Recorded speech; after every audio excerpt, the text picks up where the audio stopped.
Вот и настал этот момент, и это уже не утечка и не слухи, это официальные материалы Украинского антикоррупционного бюро, и в них все ведет к одному человеку, к тому, чье имя пока не называют вслух. Все в Киеве уже знают, о ком речь, и именно поэтому в украинской столице сейчас такая тишина, та самая тишина, которая бывает перед тем, как все рухнет, и, похоже, для Зеленского уже начался процесс конца. 11 мая 2026 года в украинской политике что-то сломалось окончательно.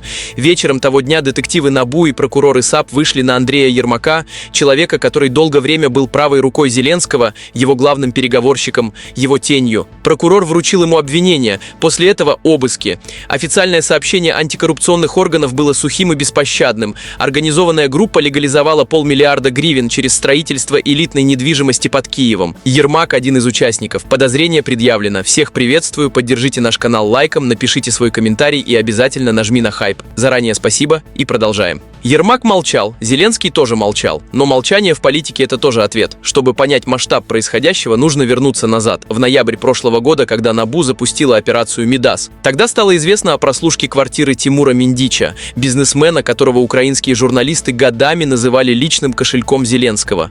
На записях разговоры о многомиллионных контрактах, о деньгах, об откатах.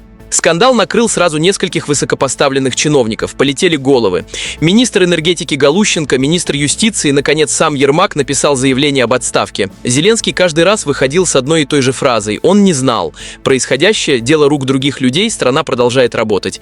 Но эту фразу он повторял уже столько раз, что в нее перестали верить даже те, кто очень хотел верить. Но народ смотрел и считал: Галущенко раз, Миндич 2, Ермак 3. Кто следующий? Ответ на этот вопрос спрятан в самих же материалах НАБУ. Фигуранты о коттеджном поселке под Козиным зашифрованы кодами с буквой «Р».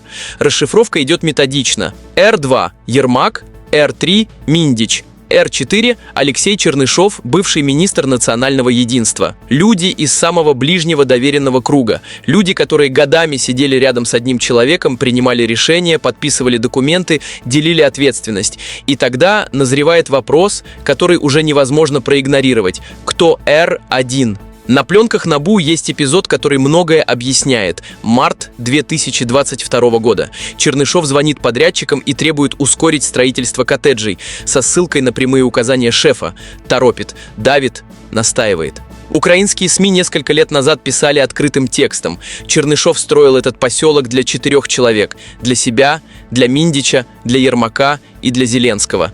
Если это так, то шеф в том разговоре только один человек. И этот человек сейчас сидит в Мариинском дворце с президентским иммунитетом в кармане, и имя его Владимир Зеленский. Сейчас же уже народ говорит прямо: Р1 – это президент. Пока это версия. Но версия, которая логически вытекает из всего, что уже доказано. Цепочка слишком очевидна, чтобы ее игнорировать. Теперь главный вопрос. Почему сейчас? Почему не год назад, не 2? Ответ лежит не в Киеве. Он лежит в Вашингтоне. НАБУ и САП – структуры, которые создавались при прямом участии Штатов и существуют во многом на американские деньги. Это не секрет, это публичный факт, о котором говорят открыто. Вашингтон вложил в эти органы сотни миллионов долларов именно для того, чтобы иметь рычаг влияния на украинскую власть в нужный момент, и этот момент, судя по всему, наступил. Спецпосланник Трампа Стив Уитков раз за разом летал к Зеленскому с мирными предложениями. Раз за разом получал уклончивые ответы, затяжки, условия, встречные требования. В Белом доме, очевидно, решили: дипломатия не работает. Нужен другой язык, более понятный. Так появились пленки, слитые в прессу в идеально выбранный момент.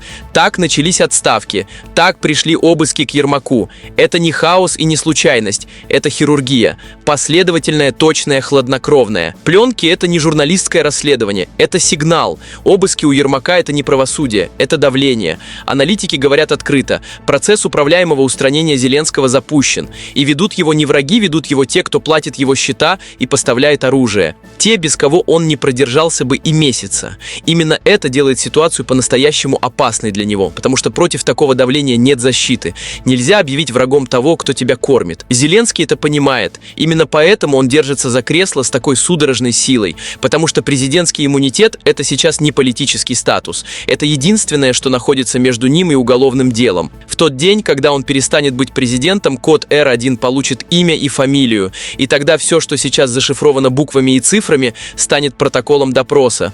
Галущенко ушел, Миндич в бегах, Ермак под подозрением. Кольцо сжимается методично, виток за витком. Следующего шага долго ждать не придется. Американский ультиматум работает, просто работает не так, как об этом пишут в официальных пресс-релизах. Тихо, юридически, через собственные украинские институты, чужими руками.